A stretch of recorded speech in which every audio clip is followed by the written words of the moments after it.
Year is 1997. A lot has happened so far. The notorious Big is murdered, the Heaven's Gate cult holds a mass suicide, and Tony Blair becomes the Prime Minister.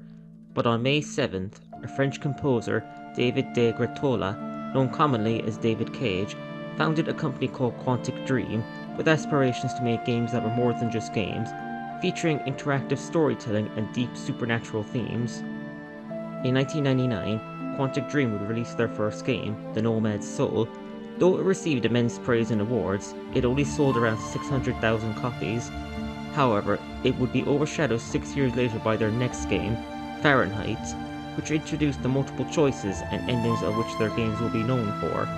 This game would end up selling over 1 million copies and getting nominated for various awards. Following its release, Quantic Dream would announce their next game at E3 2006, and in February 2010 would release it, this game being Heavy Rain. While their previous games are generally unknown, Heavy Rain would gain immense attention in the general gaming scene and would end up selling over 5 million copies and nominations for various awards, with the game being considered one of the best of all time.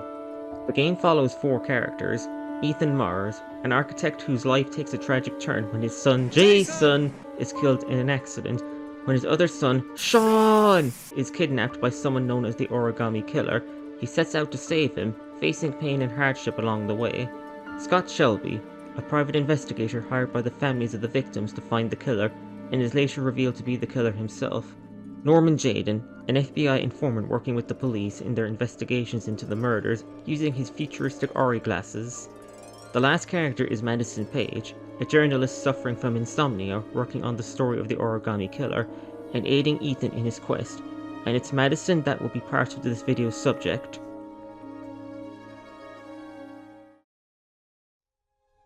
When Heavy Rain was being showcased at E3 2008, it was announced that DLCs known as Heavy Rain Chronicles would be coming that would act as prequel side stories to the main characters. Planned for release day and day with the main game, it was pushed back to April 1st, 2010, though people who purchased the collector's edition of Heavy Rain got to play it earlier in March. The first episode, known as The Taxidermist, set 2 years prior to the main game, follows Madison investigating a taxidermist named Leland, whom she suspects to be the Origami Killer. Finding him not to be home, she breaks into his house and begins investigating. Among an empty kitchen and several stuffed animals, she finds several signs of intrigue, from bloodstains on the floor of the garage to burned women's clothing in the fireplace.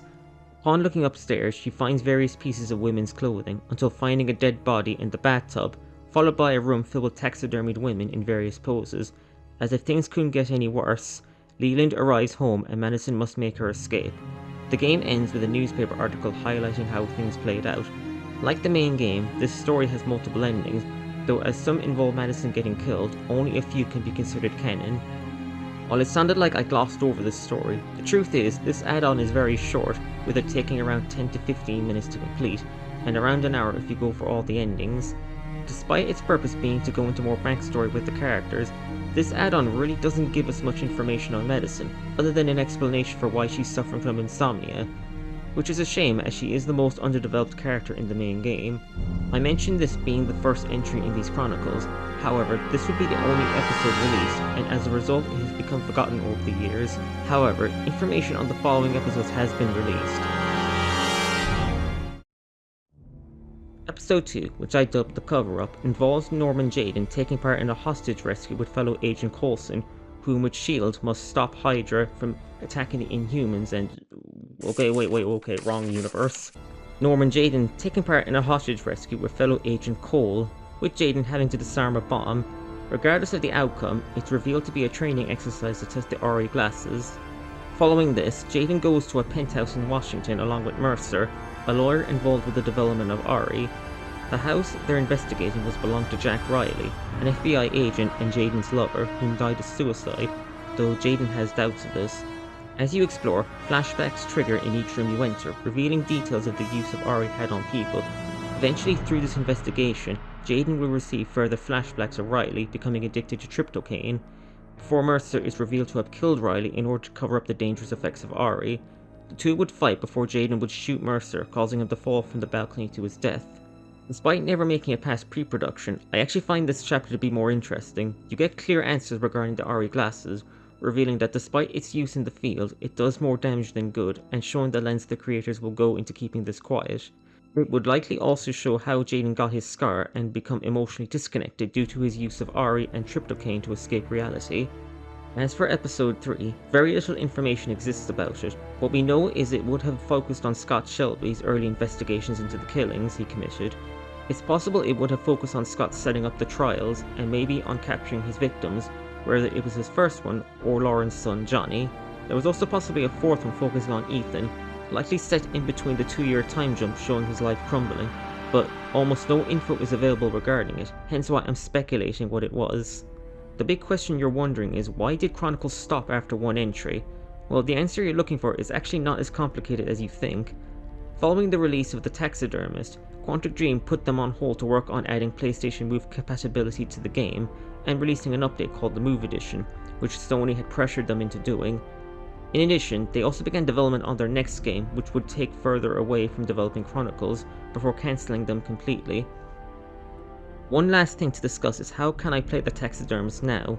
Well, it's not that simple. The DLC was delisted at some point, and the PS4 remaster does not include it. The only way you can play it is to purchase the physical Move Edition. While the game will update to the Move Edition, the DLC, while listed, won't be playable.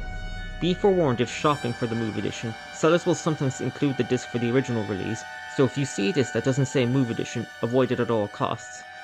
I will admit the Move Edition is a good bundle, as it includes XMB wallpapers and the official soundtrack with behind the scenes videos, though I should warn you it's treated as a separate game application in your PlayStation 3 system and can cause issues if you have both heavy rains, so make sure to delete the standard version.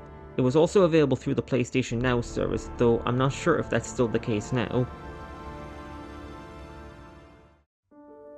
And that concludes my research into Heavy Rain Chronicles. It's interesting that for all the work put into this game, that we didn't get the full story. Though we didn't get the full story, whether it gets a remake, a director's cut, or the rumoured movie, that's a question for another day.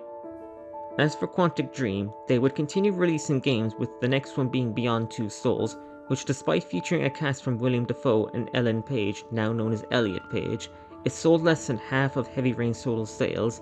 But that didn't matter, as their most recent game, Detroit Become Human, would sell over 15 million copies, and they have recently released Spellcaster Chronicles, with plans to release a Star Wars game in the future.